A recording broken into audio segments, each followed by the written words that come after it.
Net bowling এ যারা coaching করছেন এরকম রথী মহারথী কচিকাচাদের ভিড়ে আজকে বিনয় বাদল দীনেশ ক্লাবের এই মাঠ থেকে সৌরভ একাডেমির স্টুডেন্টদের নিয়ে আমি কথা বলছি। আব্দুর রপনসি আর এমনই একজন স্টুডেন্ট যার নারী জন্ম সার্থক।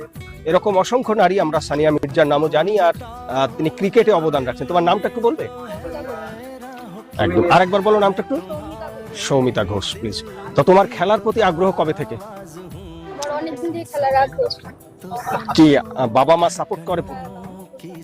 বাবা মা কি এখানে রেখে এসছে? তোমার বাবা মা আসেনি না? আচ্ছা, আমরা স্যারের সঙ্গে কথা বলবো যে আপনার যে ছাত্রী সে বিশেষ করে এই যে আপনার সৌরভ ক্রিকেট একাডেমিতে কেমন পারফরমেন্স করছে, কি ব্যাটিং না বোলিং? ও মেয়ে হিসাবে খুবই ভালো, আর ওর সুন্দর প্রতিভা।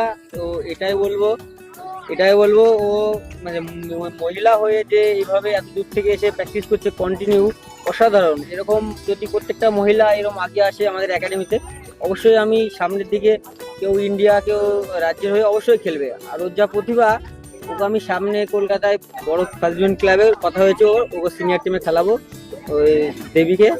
তো অসংখ্য ধন্যবাদ জানাই ওর বাবা মাকেও যে সাপোর্ট করছে, পাঠাচ্ছে মেয়ে হয়ে, এটা আমার খুবই সুন্দর লাগছে কোচ হিসাবে।